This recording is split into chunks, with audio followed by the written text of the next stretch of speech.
राधे राधे मित्रों, आप सभी का स्वागत है भक्ति ज्ञान में।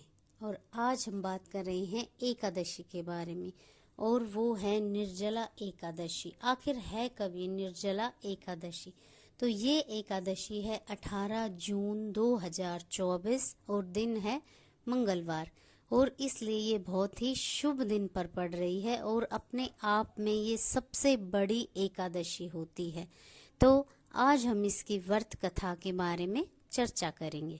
तो चलिए सुनते हैं पहले इसका महत्व और फिर इसकी व्रत कथा।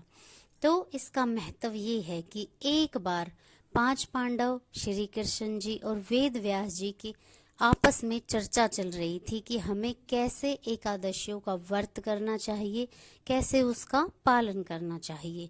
तो वेद व्यास जी ने कहा कि हमें सभी एकादशियों का व्रत करना चाहिए और इससे हमें बहुत ही अच्छे फलों की प्राप्ति होती है और श्री हरि हमें बहुत अच्छा आशीर्वाद देते हैं।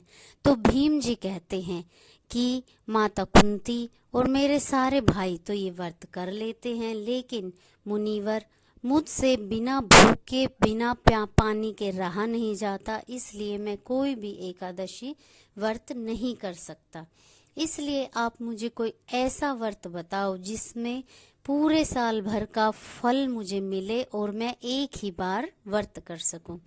तो वेद व्यास जी ने कहा कि निर्जला एकादशी ऐसी एकादशी है जिसको अगर पूरे वर्ष भर की एकादशियों का व्रत नहीं कर सकते तो सिर्फ एक एकादशी का यानी निर्जला एकादशी का व्रत करके हम बाकी पूरे साल भर की एकादशियों का फल प्राप्त कर सकते हैं, क्योंकि ये एकादशी बहुत ही महत्वपूर्ण मानी जाती है और इसमें ना तो फल आहार लिया जाता है और ना ही इसमें जल लिया जाता है, क्योंकि ये निर्जल बिना जल के करने वाला व्रत है और इसलिए ये थोड़ा कठिन है। लेकिन इस एक व्रत को करके हमें पूरे साल भर की एकादशियों का फल प्राप्त हो जाता है।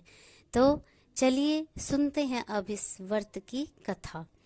तो एक बार श्री कृष्ण जी और वेद व्यास जी और जब सारे पांडव इन बातों में चर्चा कर रहे थे तो वेद व्यास जी ने कहा कि शुक्ल पक्ष की जो एकादशी को ये एकादशी पड़ती है शुक्ल पक्ष में, उसे निर्जला एकादशी कहते हैं। हे भगवान, हे युधिष्ठिर, आप इस एकादशी का व्रत अवश्य करें।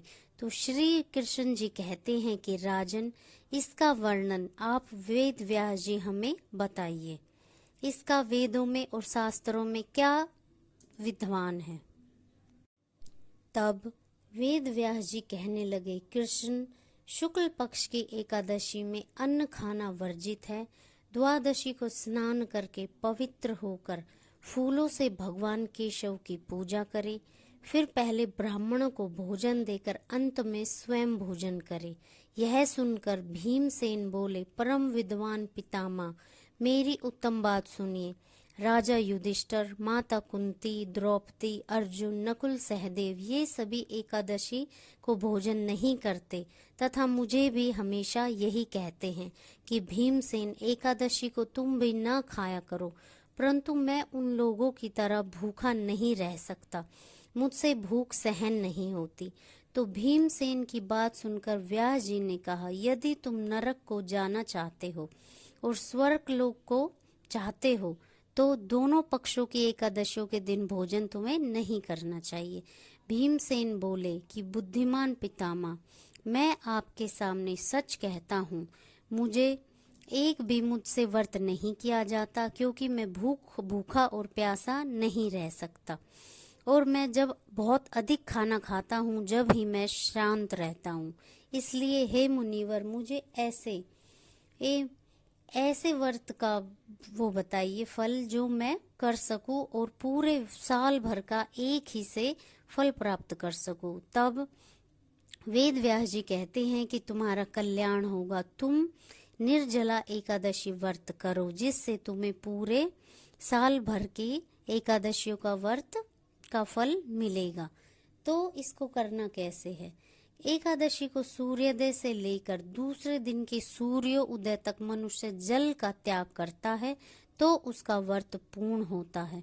और सुबह स्नान करके वो ब्राह्मणों को विधि पूर्वक जल और सोने का दान कराए, भोजन कराए और बाद में स्वयं भोजन करे तो वर्ष भर में जितनी एकादशियां होती है उन सब का फल उसे मिल जाता है।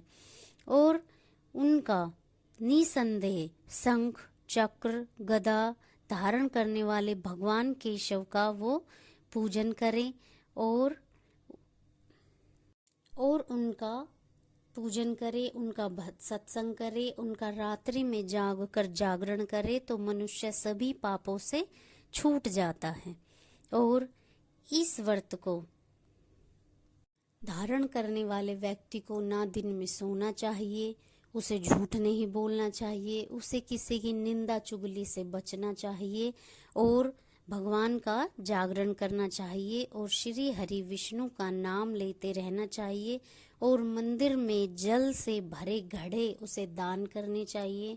पंखा, खरबूजा, आम और ये सारी चीजें उसे मंदिर में दान करनी चाहिए और प्यासों को पानी पिलाना चाहिए, क्योंकि इस एकादशी में और इस पूरे माह में जल का बहुत अधिक महत्व है।